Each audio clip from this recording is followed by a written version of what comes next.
এখানে সাধারণ শিক্ষা আছে, কেজি থেকে শুরু করে বিশ্ববিদ্যালয় পর্যন্ত। আবার এখানে মাদ্রাসা শিক্ষা আছে।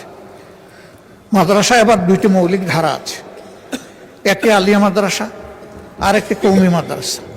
আলিয়া মাদ্রাসা সরকারি কনসিডারেশনে যেটুকুই হোক আছে, কিন্তু বিশাল একটা অংশ কওমি মাদ্রাসা যারা, তাদের কোনো কনসিডারেশন এই বাজেটে নেই। অথচ সরকারের ট্রেজারিতে তারাও তো ট্যাক্স দিচ্ছে।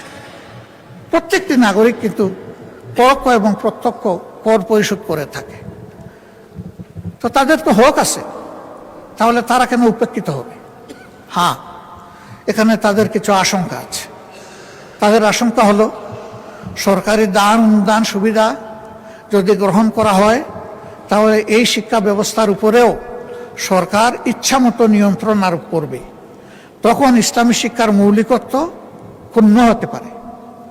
যদি তাদের সম্মিলিত যে সংস্থা আছে হায়াতুল উলিয়া, তাদের সাথে বসে তাদেরকে নিশ্চয়তা দেওয়া যায় যে আপনাদের পরামর্শ মোতাবেকই এগুলা পরিচালিত হবে, আমরা জোর করে কিছুই চাপাবো না।